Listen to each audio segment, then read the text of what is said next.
Hello everyone. Let's stand comfortably. Feet can be any position that feels good for you and supportive. If you feel like closing the eyes for a moment or maybe just gazing away to the horizon, both is good.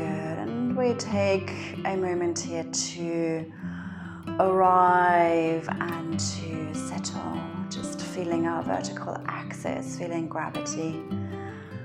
And let's take 2 or 3 freestyle breaths. So that means just a bit deeper, but any which way you like, through the nose or through the mouth.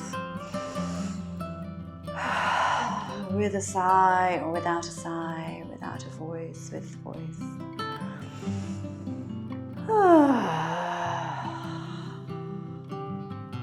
Let's do one more, just for yourself.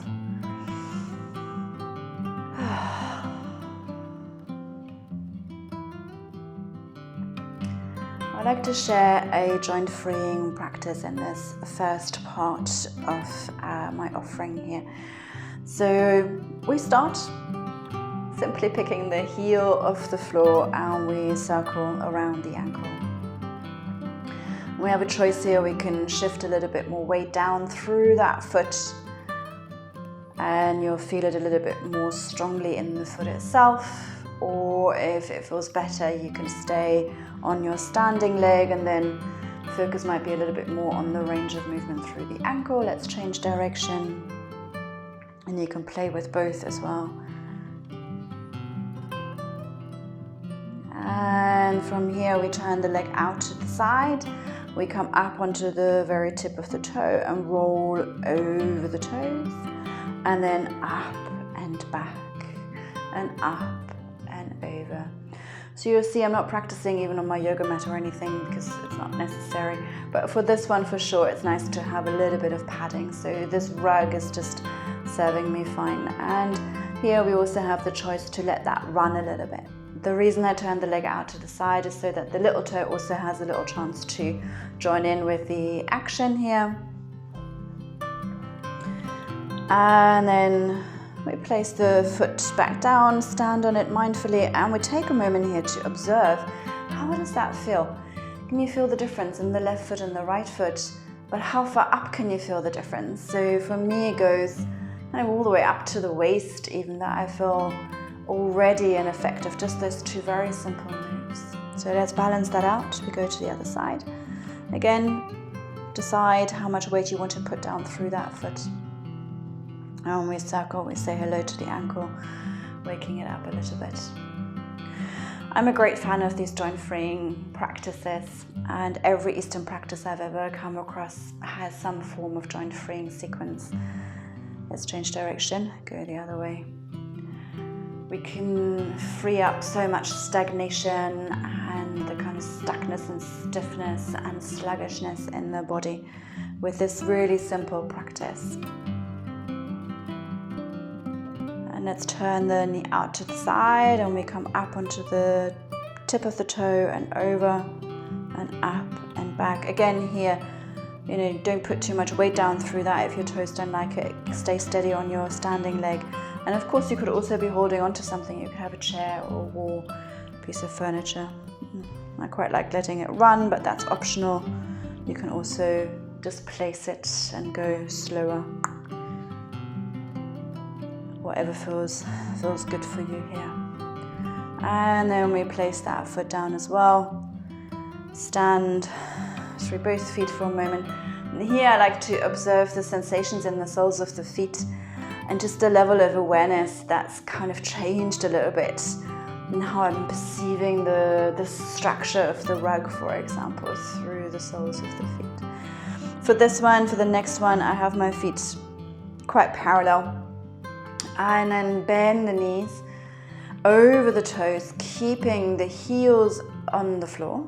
So the ankles will give us here a natural limit, but my body is staying upright. So sideways on it would look like this. I'm not kind of squatting down, I'm staying tall. And then we activate the feet like they've got sort of jets on them. And keep pushing down, pushing down, pushing down. And keep going and we come up onto the balls of the feet. And then with control, slowly coming back down. And let's go one more round with that. Bending the knees all the way as far as they can go with the heels staying down on the ground. And then strong through the feet, activate, push down, and keep going to rise up onto the balls of the feet. And with control, she says, wobbling, coming back down. Good. For the next one, we close the feet and we bend the knees again.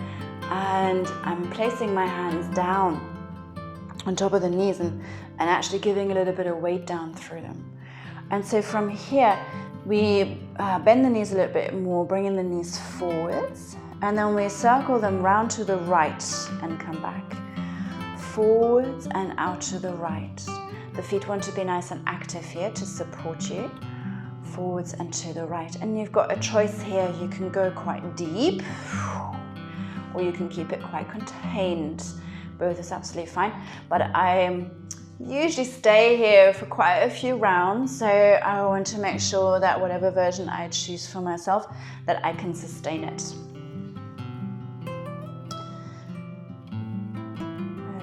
More forwards and to the right.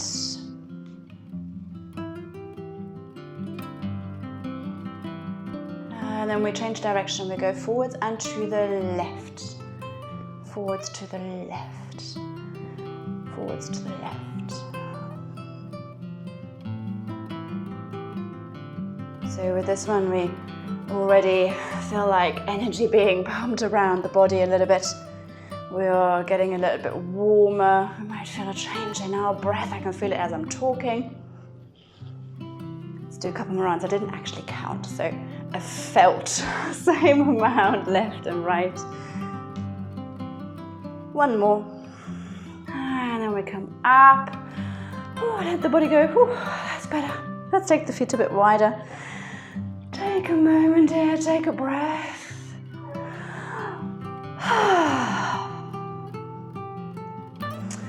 We take the hands to the hips, bend the knees off a little bit, and we start circling our pelvis around our axis. So it's the pelvis that's the center of the movement, and really like drawing just a big circle on the ground. So it's kind of going around the axis. So what it's not a contained movement underneath myself and just moving the pelvis in isolation. It's really the whole body following with the movement. Great. With this movement, I like to bring a little bit of awareness into the whole body. So just to observe how there's actually a rotation happening in the ankles and in the knees and naturally in the hip sockets. There's something interesting maybe happening around the sacrum. And the whole pelvis obviously moving. There's this spiraling up through the vertebrae. And in the shoulders, you'll feel a rotation too, how the arms are sort of falling forwards and in and back and out. With the hands on the wrists, you'll feel a rotation, and the hands on the hips, you'll feel a rotation in the wrists. And that means there has to be something going on the elbows too, in the middle. And then the head is doing these counter circles to the pelvis. And there's this kind of sliding, circling the base of the skull and the top of the spine going on. And then we might also notice something more in the fluid space and the abdomen, and we might feel the rib cage sort of being moved around a little bit, and the diaphragm. I'm noticing that with my breathing. And then we change direction, go the other way. And it's really quite interesting to observe this movement. This is a good one to do in front of a mirror, because all of the parts of the body really want to be having this rotation, to be in confluence, in actual flow, and communication. And very often in classes, do this in a group, I see all sorts of different interpretations of this. And so it kind of means that some part of this whole is a little bit stuck and a bit jarring, and it's not really translating the movement properly. But we can restore that by doing this. For quite a while, you notice how I keep going. The other thing that I really enjoy about this, it feels really like it might support my pelvis just kind of realigning itself a little bit, because often it's quite wonky, as most people's pelvises are, you know, a little bit out of whack sometimes. And it just feels like a really nice thing to do to help the pelvis kind of find its placement. Because I really noticed something quite interesting happening around the sacrum, really, and you might find that you notice something somewhere else. So we're going to spiral this in and make this circle smaller and smaller and smaller. Tiny, tiny, tiny circles. Now we take one hand to the pubic bones and one hand to the coccyx at the back, and let's see if we can make the circle so small that it's literally only the coccyx still moving. So you probably can't see it anymore. It's really just on the inside. And maybe that's quite tricky. You could just pretend, but have a go. Knees stay bent, and see if you can circle only with that tiny tailbone at the end of the spine. Good. And we release. Very nice. Observe for a moment. Always, I like doing that after each move, just kind of checking in. How is that resonating in the body? Then we'll do a standing version of kind of cat-cow almost. I'm going to stand sideways just so you can see this a little bit better. My heels stay down on the floor and I sit again and I stay low. So this is pretty much where the movement is happening. And then the other thing that we want to make sure is that we're really staying through our axis. So there's no tilting here from the hips as part of the movement. What I'm trying to do is actually staying right in my axis and just drawing the pelvis forwards and the shoulders forwards, creating this big C shape through my back. And the arms can draw forwards, but now that my gaze is going down, I'm actually looking right down between my feet. So I'm still very much over my own axis. Puffing out through the back body here. And then we stay and we just around the axis, flip it the other way. So we're sticking our bottom out. We're bringing the chest forwards. The elbows draw back and we can look up ever so slightly. So no strain in the neck here, no need to look up to the ceiling. And we go again, rounding like a big C shape here. Really puffing out through the back body. Feels quite strong. And then the other way, tilting the pelvis back. The chest comes forwards, the elbows draw back, and I'm looking ever so slightly up. And we come to standing.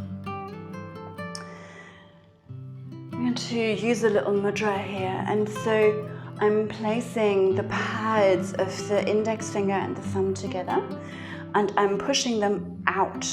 So there's a bit of tension on those fingers, and there's a little bit of tension on the other three as well. And then we're turning it outwards to the side as much as we can. And you might feel like there is a little bit of tension going through the arm there already. And we're kind of finding the right distance between the two. And at some point they kind of connect. And what we can visualize here, what we imagine, is that we're holding a piece of dental floss and that's running right through two of my vertebrae somewhere. So see if you can get quite precise and specific on that. And then literally we're going to floss the spine. So as I'm pushing a little bit more out on that one side, the other one is coming with. But it will really be happening automatically. If you really keep that tension on the fingers and the out through the fingertips going, and we're flossing the spine here. So if your version kind of looks a little bit like this, that's not it, because then that's just happening from the elbows. No, you kind of keep this tension and then we go. What you could try is stepping that down one vertebra or up, depending on where you started. It might feel really quite different already. Good, just a little bit more here. And you release, let the arms hang. Take a breath, observe, how does that fit? Great.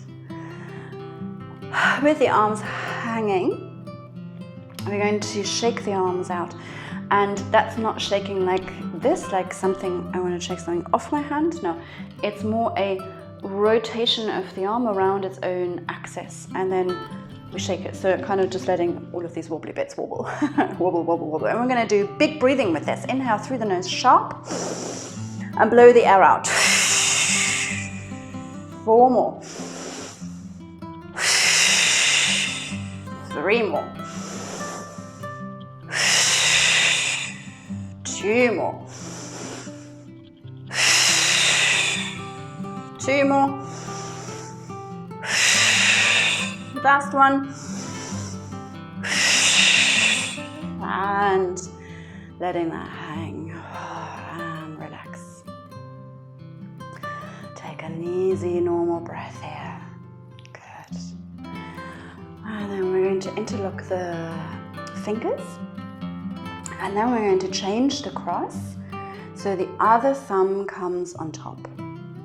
Now it feels really awkward. We drop the elbows, relax, and we're drawing a figure of 8 with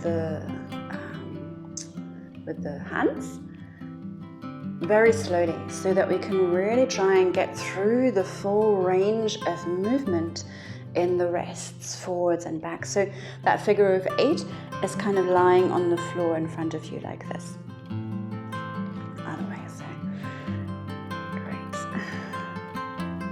There might be a little bit of cracking and grinding going on. That doesn't matter, it's all good. And with the fingers crossed the other way, it might feel really a little bit awkward and might require a little bit of concentration even. Let's change direction, that's always the tricky bit. Duck, other way around.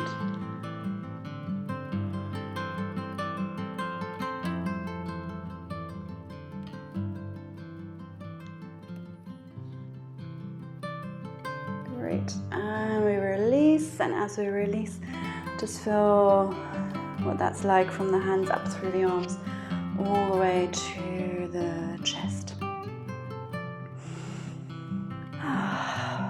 Great. I'd like to do a neck massage, so I'm taking the one hand and cup it around the back of the neck with full touch, turning the head a little bit away from that to begin with, and then pulling that elbow forwards, and as I pull forwards, I'm turning my head into that pull. And so it's a bit like you're sort of wringing out the neck muscles. It feels, I think, quite delicious. We just do that maybe 4 or 5 times.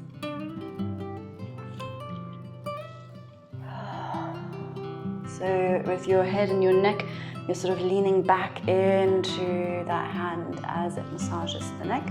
Other side.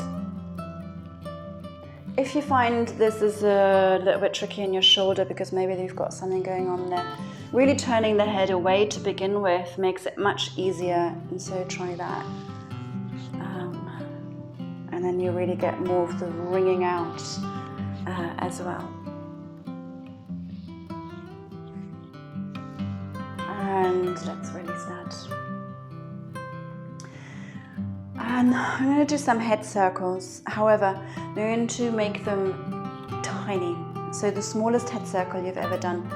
And so imagine if the full range of movement is like 100% of your radius, then we're going to make it like 20% maybe. So really, really small. You might feel it's nice to close your eyes with this one. Go ahead and do that. If you feel better having the eyes open, go for that. So the circle is so small, the movement is so small, it's kind of like I want to make sure my head is not falling off the spine, that it can't fall off the spine, it's balancing on top. And instead I'm trying to consciously just give the weight of the head vertically down into the spine. Almost like I want it to sort of, I don't know, screw itself back down into the spine. And with that, consciously trying to relax the neck muscles, the throat muscles. Ever so often taking a deeper breath with this one could feel nice. There we go. Relaxing the face, relaxing the eyes. Let's change direction, going the other way. There's a little bit of grinding and cracking going on, don't worry. Remember, a couple of deep breaths from time to time. Relax the shoulders, relax the jaw, relax the face. And then slowly calming back to the center. Little integration, stretchy thing almost. I don't know what's ripe at the moment, but let's go pick some apples. So I'm saying that because I want us to have like a little bit of sort of tension through the hand and the fingers, like you're picking fruit from a tree. So you're going to reach up with the whole of the body and pick that fruit, and then we're putting it in a basket on our back, a bit old-fashioned, and then the other hand can go and just put your whole body into it. Like you really want to reach this. It's not very technical, but if you really go with your imagination here, then you're lengthening nicely and zigzagging a little bit through your body. Nice way to integrate.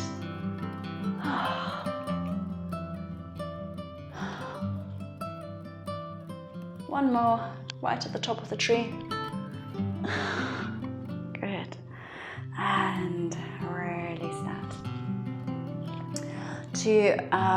As a last movement here, just for the head, we're going to spread the index finger away from the middle finger and then placing them front and back of the ear on both sides. And then we have quite a vigorous rub up and down.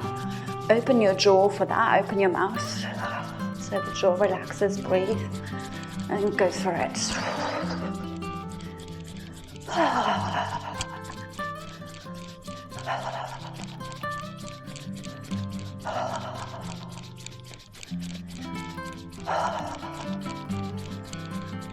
And we release.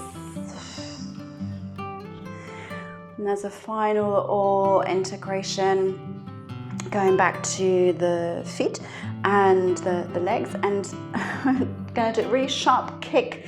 For that, make sure you keep your feet flexed, but it's really sharp, so it goes trying to kick yourself in your own bottom tuck, and you can walk that if you like, tuck, tuck, but it's sharp. Tuck, tuck, tuck, tuck, tuck, tuck, tuck. Great, and we come back to stand comfortably. Take a moment here and just simply observe, how does that feel? How are your energy levels? So I love this practice. It really wakes me up. It feels like things can flow and move now. So I love this as a daily routine in the mornings. To start my day was part of my morning routine. So that would be kind of one occasion I would practice this. And the other is also before sitting in meditation or for breathing. So, I don't want to really go and sit for my sitting practice with, kind of stagnation and this kind of heaviness. So this way we're kind of opening all of the gateways, and the quality of your sit will really change if you just do this as a little preparation. And you could create a 5-minute version of it, if you really want to just make time for your sitting practice. You could just do a few little moves through the body to just open those gateways, stimulate the flow a little bit in your body, or of course longer. So that's kind of the nice thing about this practice. You can put other little things in there just see that you can get through all of the main joints in the body. So in the Eastern practices, we look at the joints as kind of these energy gateways, and if they are blocked up and sluggish and closed and tight, nothing can flow, nothing can communicate, nothing can relate to one another. And if you look at it from an anatomical point of view, I mean, everything has to pass through as well, right? Like arteries, veins, lymph vessels, nerves, movement has to translate through the joints. It's so important to keep the joints healthy. And this is a simple practice.